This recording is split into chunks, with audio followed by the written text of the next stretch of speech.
Alright, just got these H&R Springs in from a friend of mine. They are going to lower the Aston Martin V8 Vantage. They are H&R Springs. We're going to go ahead and put them on today, and I think I should get wheels in about 2 or 3 days, but they should lower the ride height about 3/4 of an inch. So let's go ahead and get started. Alright, first step is the nerve-wracking lifting of the car. We're going to go ahead and loosen the lug nuts here, 21 millimeters deep socket.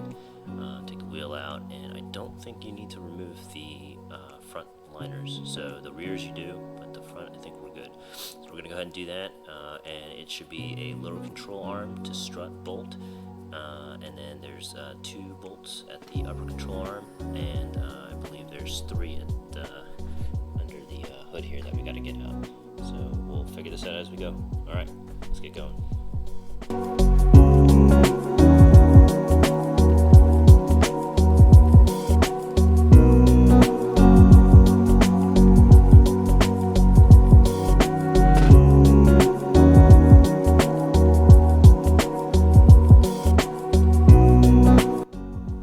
Okay guys, so we're going to go ahead and remove, well, here's all the bolts you will need to remove.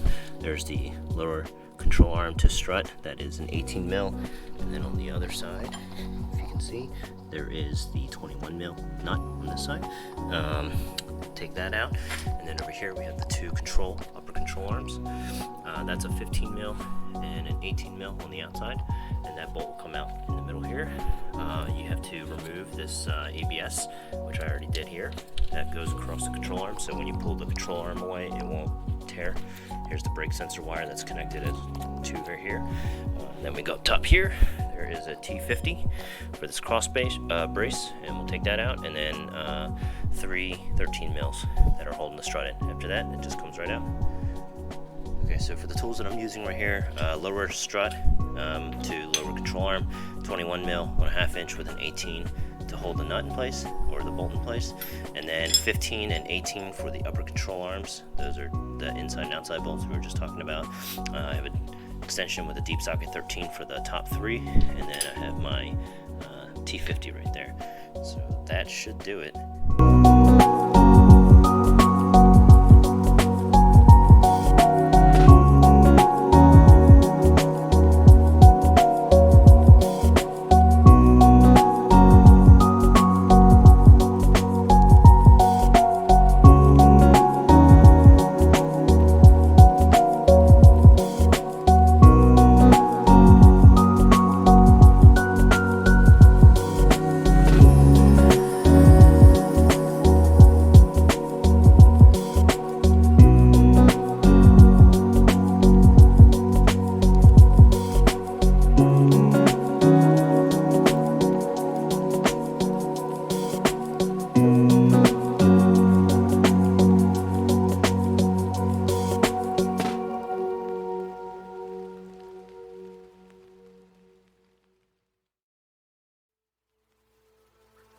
Joe, what did we say this was?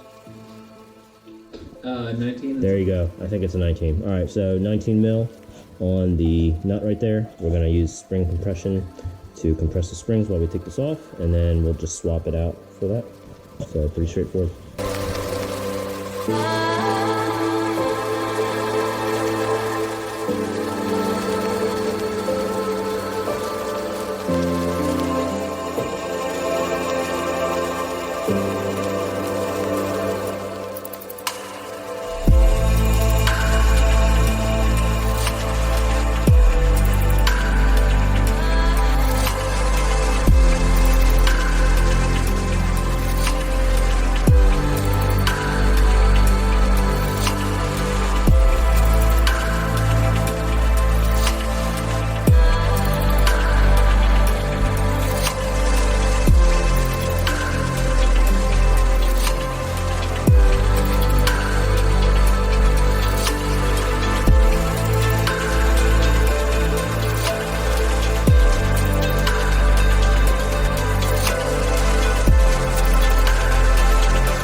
both sides in.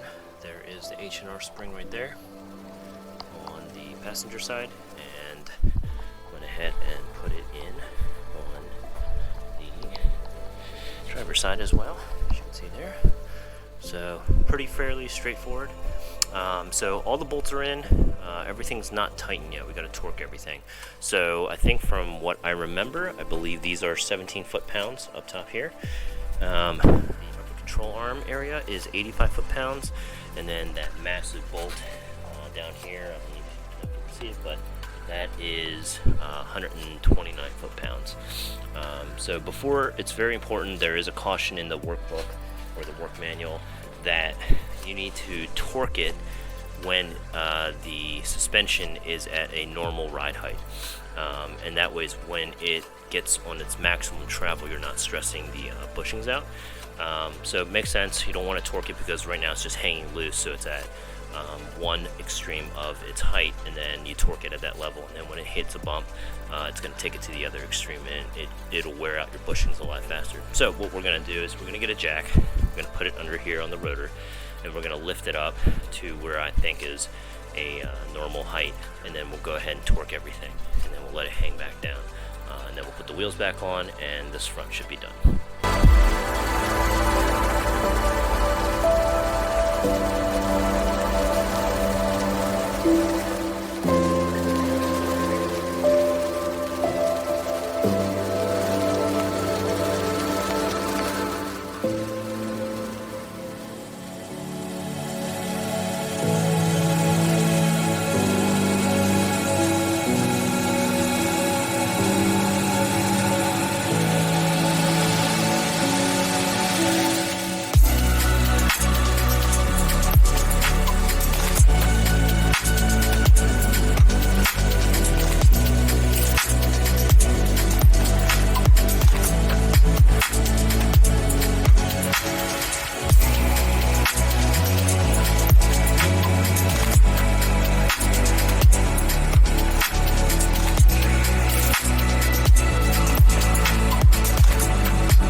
Just got done the front suspension with the H&Rs.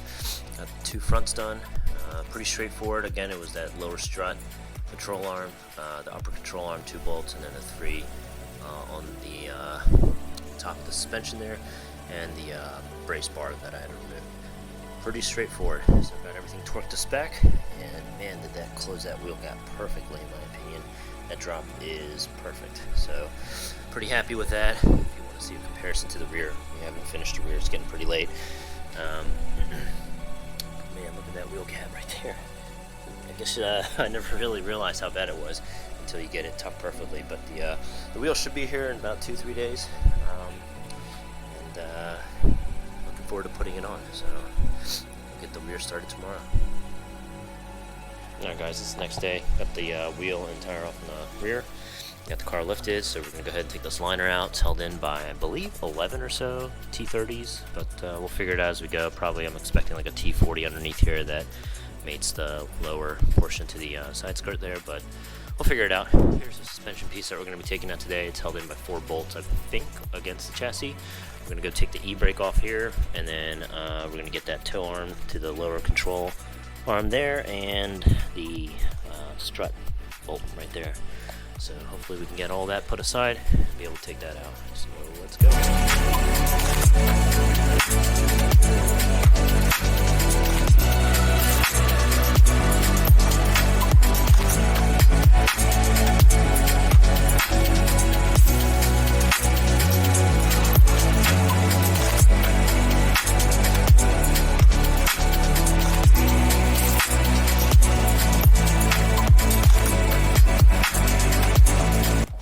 So the liner was a pain. You have to remove the skid plate underneath, because there is a T30 bolt that hides sandwiched between the on this side right here, right under here, where the skid plate hits it. So we had to actually lower the car back down and get the pucks out of there, because the best design is there's a puck in the side skirt that gets sandwiched on that skid plate, so you can't get it off while the car's lifted, or at least I can.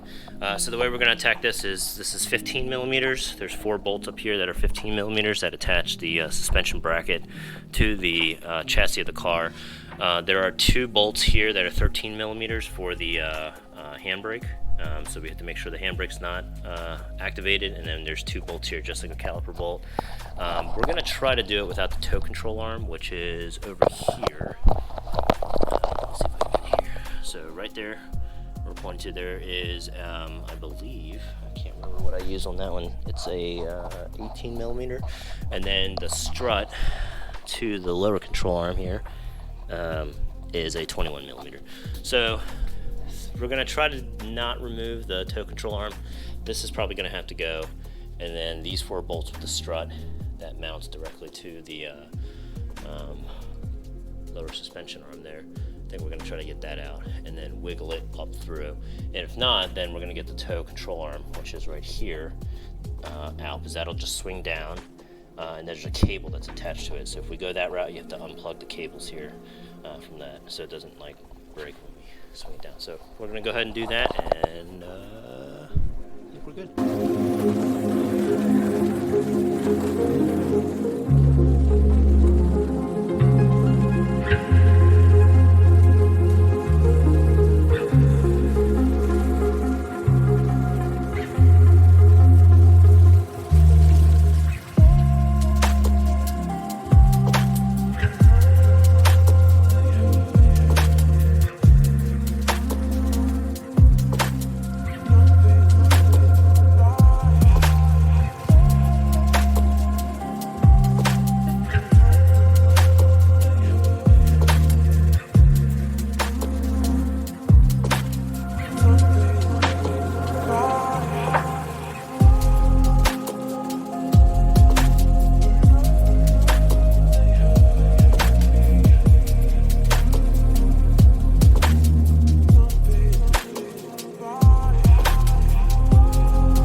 Got everything out. So the hardest part was the caliper bolts.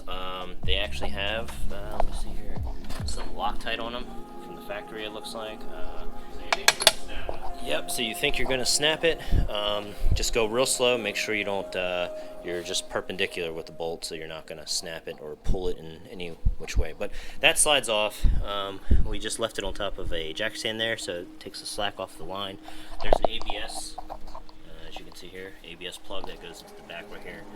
So we try to do it without moving the lower tow control arm here, which is this guy right here, but when we try to take it out, it just kept getting in the way, and I didn't want to hit any of the other components that are up here. So what we ended up doing was, this is a 18 nut on top and then a 15. So we just get a 15 wrench, hold it on the bottom of it, while the top of the nut is an 18 deep socket that you see here. And then once you pull that out, it just slides right out, and you can slide that out of the way. And here's the wire that I was talking about earlier.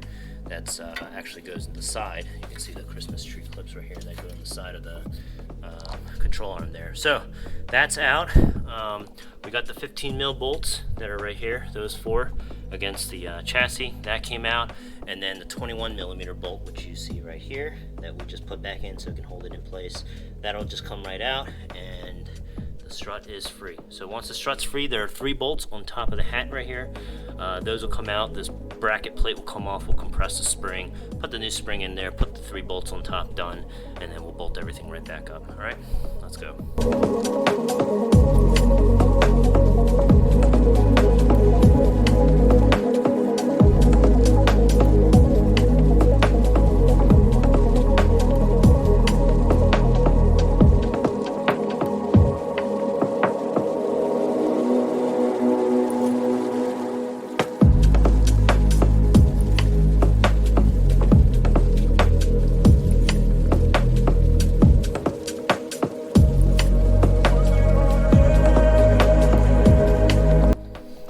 Alright, so it wasn't as easy as I thought.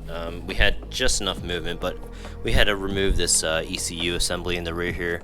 I don't know if you can see that, man. It's 4 8mm bolts up there, and what we ended up doing was using that hole to pivot the top of the bracket through that hole, just to give us another like mil or two to clear this down here. But removing that lower toe control arm allows you to pivot this rotor a little bit, kind of move it left to right and give you a little bit more freedom as well. So have to do all that, but now it's time for the assembly of the new springs. Okay, so for the top, this is the 3 bolts that I was talking about here. So we can use a deep 13 mil for these 3 right here.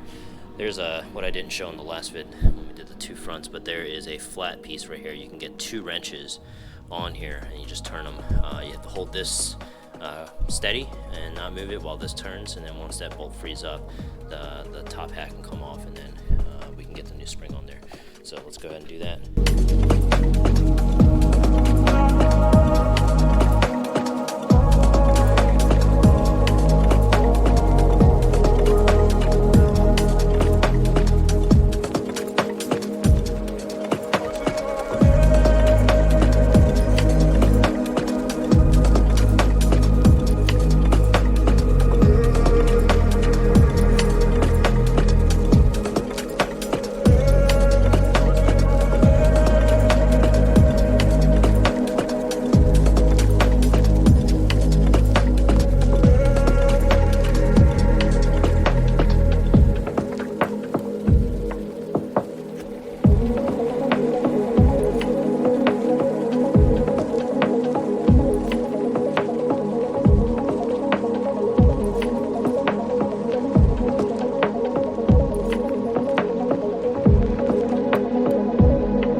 Got the liner out on the driver's side of the Aston here.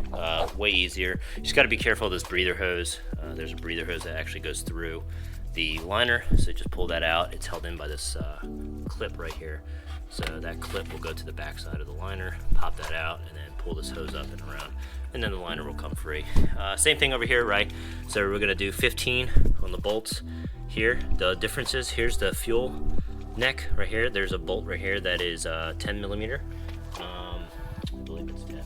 Yep, it's 10mm. That will take that out so that it can kind of move to the side. And then the same setup, right? 13mm for the caliper bolts for the handbrake. So one here, there's one down here, you can barely see it. And then on the bottom of the lower toe control arm here, that's a 18, and this is a 15. And then we have 21mm for the lower strut to the lower control arm there. So same thing, we'll just pull it out. Hopefully it'll go a lot faster for the learning curve, but pretty straightforward it looks like, so let's get to it.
we just finished up all the corners now, so we got the old wheels off. It's just a mess right now. And new wheels came in, and I am stoked. They look amazing. So we'll start mounting these one by one. So those are the Apex DC7s, and they're wrapped in P4Ss. So these are 19 by 10s in the front, and I believe 11s in the back. So these, I believe, are running, I don't even know, 265s in the front and 305s in the rear. Yeah, so 265. Yeah, these should look pretty good. So I got them in matte gold or matte bronze, so it should pretty much pop off that silver pretty nicely. So we'll get to it.